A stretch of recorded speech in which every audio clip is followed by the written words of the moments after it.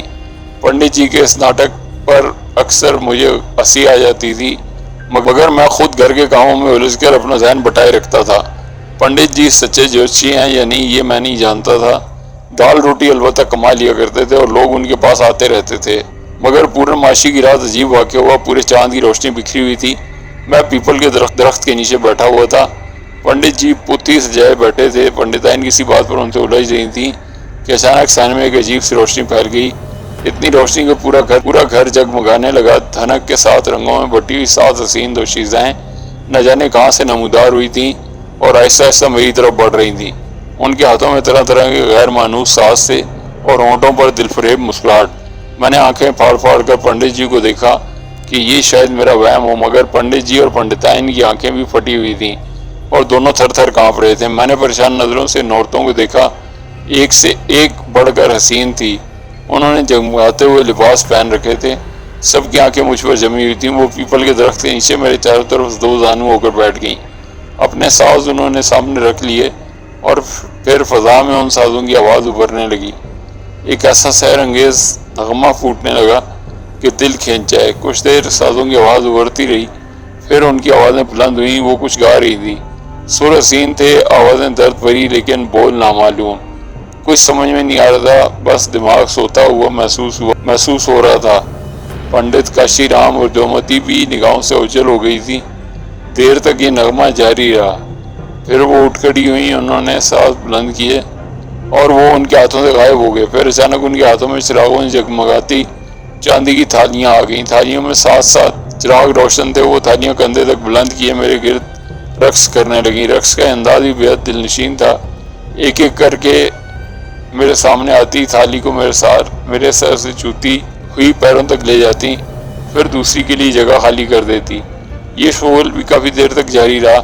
چاند آدھے سے زیادہ سفر طے کر چکا تھا، تاہم انہوں نے اپنا یہ شغل ختم کر دیا، اور پھر میں نے آخری حیرت انگیز منظر دیکھا۔ وہ اچانک زمین سے بلند ہونے لگی، ان کے پیروں نے زمین چھوڑ دی، ساتوں کی ساتوں بلند ہو رہی تھیں۔ وہ پیپل کے درخت سے اونچی ہو گئیں، اونچی اور اونچی، یوں لگ رہا تھا جیسے 7 قندیلیں فضا میں اوپر اٹھتی چلی جا رہی ہوں، یہاں تک کہ وہ ٹمٹماتے ہوئے مدھم ستاروں کی مانند ہو گئیں۔ پھر یہ ستارے بھی ڈوب گئے۔ میں خود بھی اس انوکھے منظر میں اتنا کھو گیا کہ باقی بات سب میری نظروں سے اوجھل ہو گیا تھا۔ پنڈت کاشی رام اور ان کی دھرم پتنی بھی یاد نہیں رہے تھے۔ جب سب کچھ نظروں سے دور ہو گیا تو مجھے وہ دونوں یاد آئے اور میری نظریں ان کی طرف اٹھ گئیں۔ پنڈتائن تو اوندھی پڑی ہوئی تھی اور پنڈت جی کو جاڑا چڑھا ہوا تھا، بالکل ایسے ہی کانپ رہے تھے وہ جیسے سخت سردی لگ رہی ہو۔ میں اپنی جگہ سے اٹھا اور پنڈت جی کی طرف چل پڑا۔ جیسے جیسے میں آگے بڑھ رہا تھا پنڈت جی سمٹتے جا رہے تھے اور منہ ہی منہ میں کچھ بلبلا بھی رہے تھے۔ یہ سب کیا تھا پنڈت جی؟ میں نے پوچھا۔